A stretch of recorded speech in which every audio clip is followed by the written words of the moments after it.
with anybody who has a concern as to whether or not the 45 or more effective than the 6, but it's not to take away from the individual achievements that many of our black elected officials are doing in their respective areas. But my mama told me a long time ago, you can never have strength in numbers unless you have the power of unity.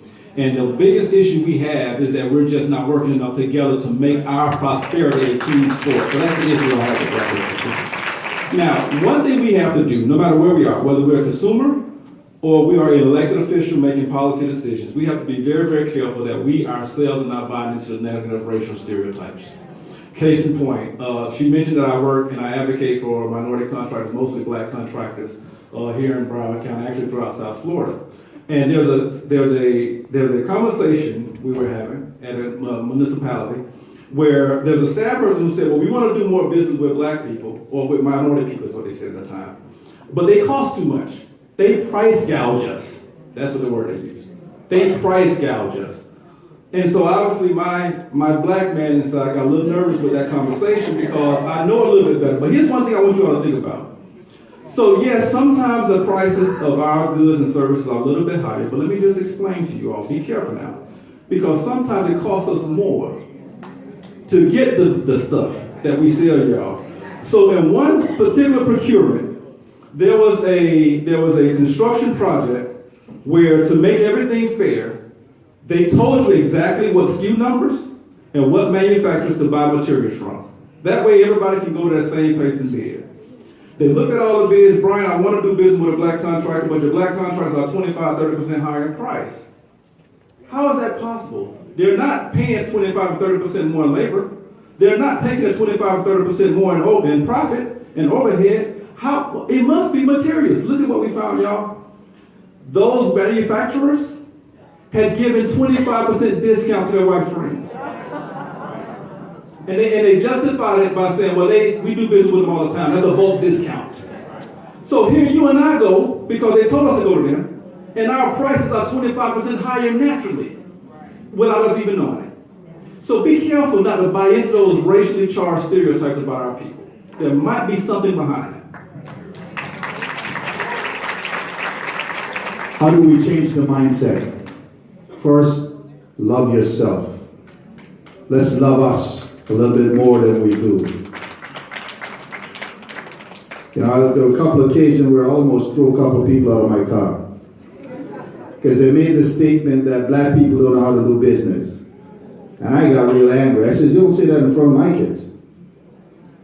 And are you telling me that you don't know how to do business because you're black? No, I'm not talking that way. I said, you're telling me I don't know how to do business because I'm black. He says, well, no, I don't mean all. I said, you didn't say all. You said black, you didn't say some. You said black people mean all of us. So that's the first thing. And you got to examine how we treat each other.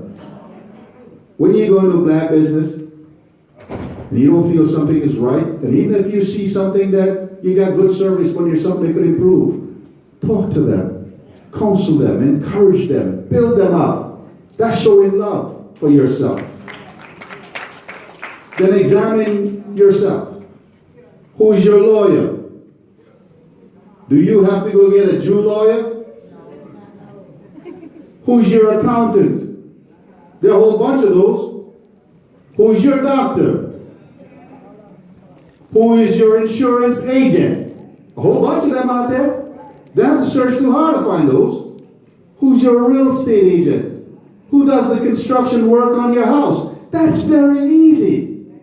You ought to be spending all of that money without even blinking an eye. Amongst yourself, with yourself. And I tell one of the people, I says, look, let me tell you something. I got some kids. And I want to make sure I spend money with some black people because more than likely they're going to marry somebody black. And it'd be good if they marry somebody black with some money. So it's about loving yourself. Since this is probably the last go around, let me just touch on something on government again. Broward.org. Go to the Office of Small Business and Economic Development. And if you're in business, you want to check out this educational series. There's some documents in the back that you can find. Kathy told me that if I send them in PDF, and we will tomorrow, Kathy, she'll post them on the Women of Color site. You can go ahead and find that. Okay? and I'm on my way to making some black millionaires, Brian. Because at the airport, I can tell you, I worked to get some people in. Or cleaning service contract, I fought to get more blacks involved with that. Literally fight, okay? In our contracting opportunities, more sheltered contracts for black businesses. Black companies are getting millions and millions of dollars in contract because they have access. They have access to me, and when I can't do it, I call Sandy. I say, Sandy, how we do this? And then I can't work, I go to the county attorney and say, we got to do this. My aide says the Dale effect is in effect. Because when I got there, most of the electeds weren't talking about little business, small business, minority own business. Now, they're trying to beat me to it, and that's a beautiful thing. Let's love each other. Just to add to some of the things that are already being said about changing the mindset, I think we just have to resist the urge to do what's comfortable and have a conversations with ourselves. So we're asking something of a black business. Just ask ourselves, would I do the same thing if it wasn't a black business? You know, I can't not have a mic and not talk about the lawyer thing, but and you know, always expecting the other lawyer, the Jewish lawyer, the white lawyer, to somehow be better than us. And then when they do something to turn your lives upside down, and you come to us and ask us to rescue you. And then now we're here to try to rescue you all after the fact. You done gave all your money to them. So now you want me to come in and do it on a payment plan or pro bono with no money at all. So we have to try to resist doing things like that. And we're talking about, you know, black business, other black businesses. If you don't like the venue, you say, well, I don't really like their facility. But you have to tell yourself, you know what? If I continue to support this business, maybe they will get enough revenue where they can increase their bid. They can get a bigger building, they can get something that I like. If their service is too slow to you, maybe if I were to buy in, they can hire better talent, because now they can afford to pay them more. We have to just think beyond our initial inclinations, and we have to be intentional. Until we learn to do it naturally, we have to be intentional. We have to decide, I'm going to have to make a commitment to this, and this is what I'm going to do. How many of you have sat here today and already identified at least 3 things you're going to do and switch over to a black business? Exactly, that's what we all need to do. We need to honor that commitment and give back. Maybe we'll have another segment where Bernadette make us commit to write down on a piece of paper what we actually switched over, so we'll have some accountability. Thank you. In terms of, since we're wrapping up, this is great, I really want to challenge us to do something tomorrow. So I want to recognize Brian. I had the opportunity, and I've known Brian a long time, but had the opportunity to see him in action in terms of advocating for, in this case, minority businesses. And our leader, our superintendent of schools, did something really courageous that folks may or may not know. He actually did, about 1.5 years ago, a disparity study. See, that's why we have to get strategic. We want to anecdotally talk about the disparities that exist. And what Kathy did, and you can hear the air sucked out of the room every time like a new number would pop up, like, it's like, yeah, those are real numbers. But those numbers exist also here in Broward. And the disparity for black businesses and women-owned businesses and Hispanic businesses, and the list goes on, is real. The school board is the 6th largest in the nation. And when he did this disparity study, he did it because he wanted to give us the data to be able to make the argument that the policies at our school board needed to change. And I'm telling you that Sandy was there, Brian, a few others, there were probably about 6 of us in this room over the course of about a good 9 months or so, making decisions to potentially affect billions of dollars. Even though the list was like 25 people consistently, only about 5 to 7 people would show up. Even Brian at times would be like, Jermaine, you coming? Because I need a quorum.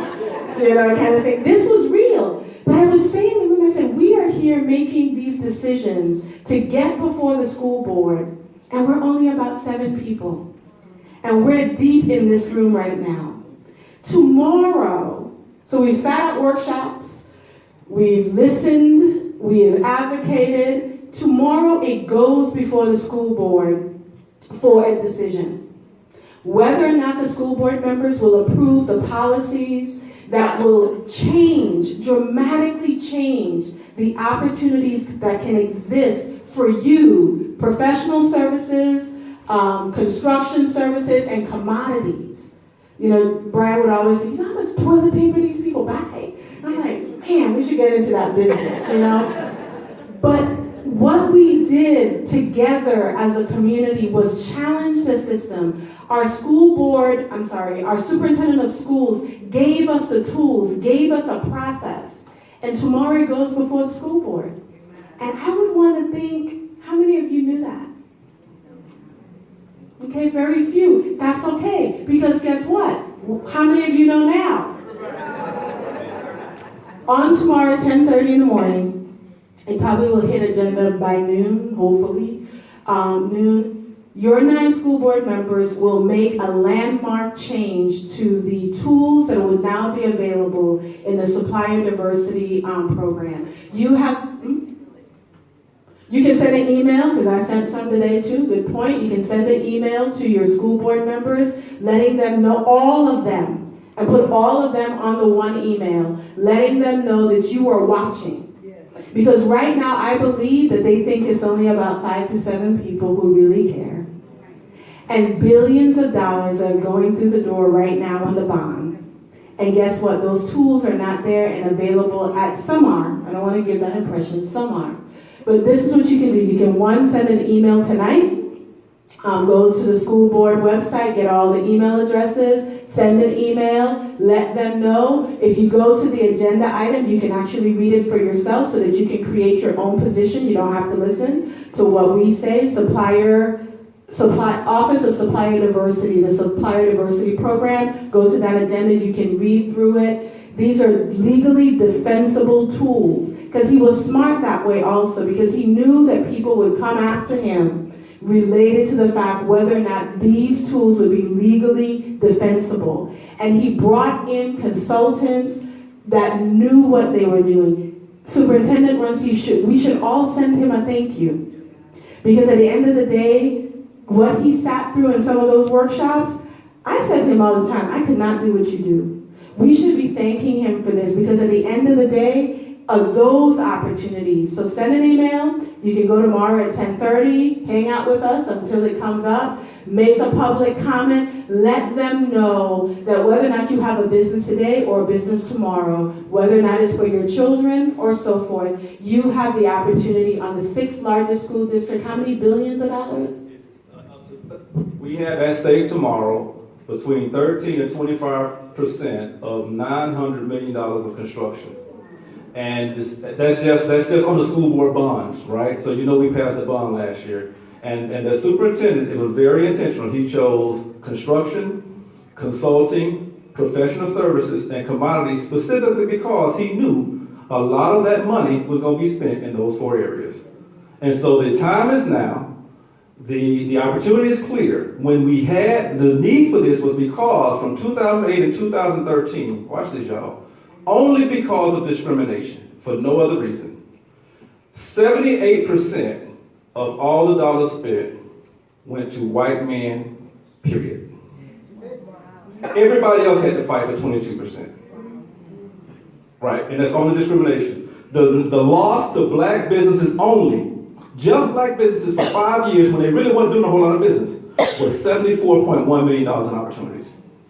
We lost because of discrimination. And so tomorrow says, change your practices so that will never happen again. We need y'all there. That's huge.